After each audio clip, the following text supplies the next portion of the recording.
Alors c'est une très bonne question parce que l'eau dans la ville, on en a besoin et en grande quantité. C'est-à-dire qu'on a besoin d'eau évidemment pour boire, on a besoin d'eau pour les fontaines, on a besoin d'eau pour les bassins, on a besoin d'eau pour les thermes. Donc il nous faut de l'eau toute l'année et pour toute la population. Alors pour ça, les Romains vont repérer le plus près de la ville des sources.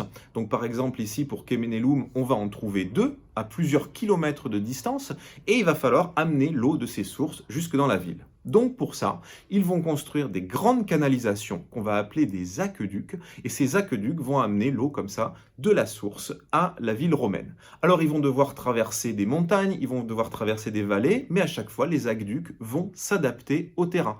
Donc si on veut traverser une vallée par exemple, l'aqueduc va être installé sur un pont qu'on va construire exprès, et s'il doit traverser une montagne, on va creuser l'aqueduc dans la montagne comme un tunnel.